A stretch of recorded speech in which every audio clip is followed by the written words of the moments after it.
On a donc créé le GI2E afin de pouvoir progresser ensemble et évoluer dans la technique du non-labour, de la mise en place des couverts végétaux et éventuellement la diversification de l'assolement. Donc le GI2E Sol Évidence est un GI2E qui a été mis en place en Alsace suite à des problématiques d'érosion et de coulées d'eau boueuse qui sont très importantes en Alsace. Donc des problèmes de sol et un certain nombre d'agriculteurs qui se posent des questions sur ces problématiques-là de gestion de leur sol et de perte de leur matière organique et de leur sol. Et donc suite à ça, plusieurs CUMA se sont mobilisés sur ces techniques et 2 CUMA ont choisi de monter ce GI2E Sol Évidence. Donc la CUMA de la Zorn qui est située à Kleinguft en arrière Korosberg et la CUMA de l'Outreforêt qui est située à Zebach dans le nord de l'Alsace.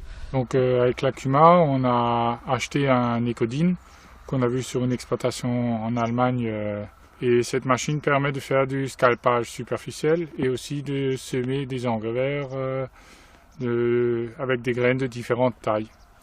Et par rapport à l'utilisation de cette machine, on a rencontré différentes problématiques, à quel moment intervenir, par quels moyens, est-ce qu'il faut broyer avant, pas broyer, quels sont les engrais verts à implanter, de quelle manière on les implante, à quelle profondeur. Et par rapport à cette problématique, on a essayé de chercher différents leviers. C'est pour ça qu'on a fait appel au GI2E pour nous aider à trouver les intervenants, les solutions, les idées pour y arriver. Donc sur l'exploitation, on y va très progressivement.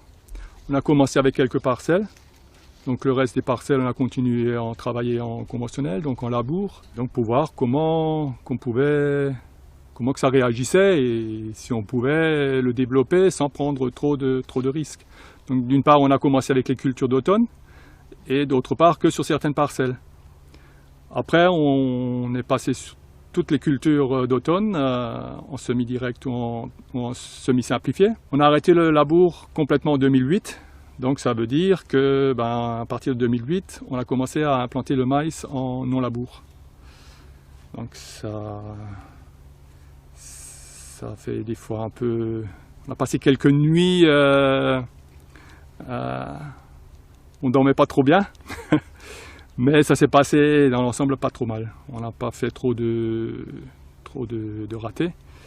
Et donc aujourd'hui, on a une certaine assurance et une certaine expérience aussi maintenant qui nous permet de voir l'avenir un peu plus facilement encore.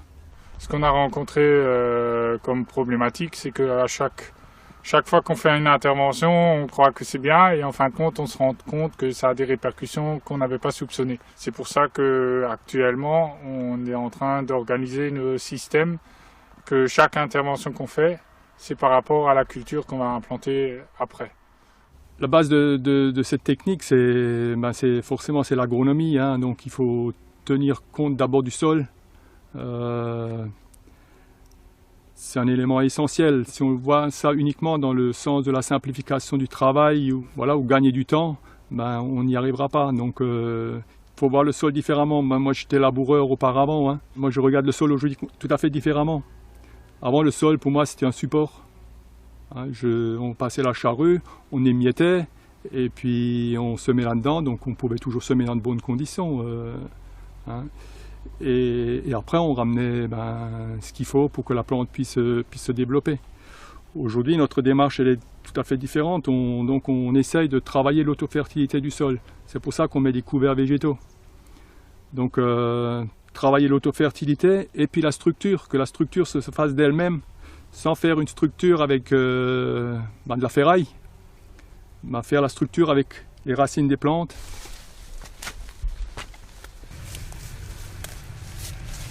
La structure pas mauvaise quand même. Donc les racines ne vont pas traverser un sol qui est compact. Les racines vont toujours passer dans les interstices, hein, donc dans les fentes. Elles vont pourrir là durant l'hiver et au printemps. La culture suivante pourra à nouveau repasser là-dedans. Ça permet d'avoir une aération au niveau du sol. Hein. Ouais. Le sol il a aussi besoin d'oxygène et l'oxygène il arrive en partie de l'air, donc il faut qu'il y ait systèmes de capillarité pour que l'oxygène et puis pour que l'eau puisse passer aussi. Si on a un sol qui est totalement imperméable, on va avoir de l'eau qui stagne et c'est pas bon.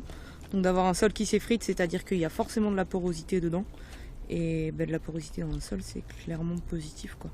Et dans tout ça, il y a les vers de terre qui participent énormément beaucoup à cet effet au niveau du sol, quoi, hein.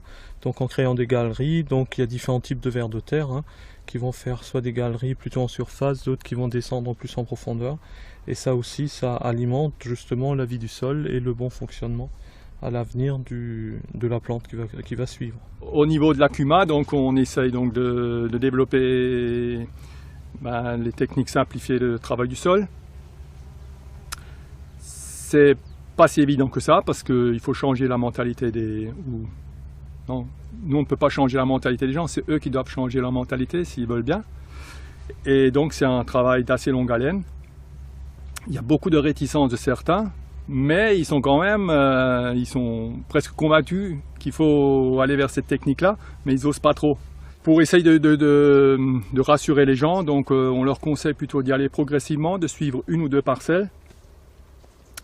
Donc c'est le technicien de la chambre ce sera son rôle, de travailler sur 1 parcelle ou 2 parcelles, et puis de voir si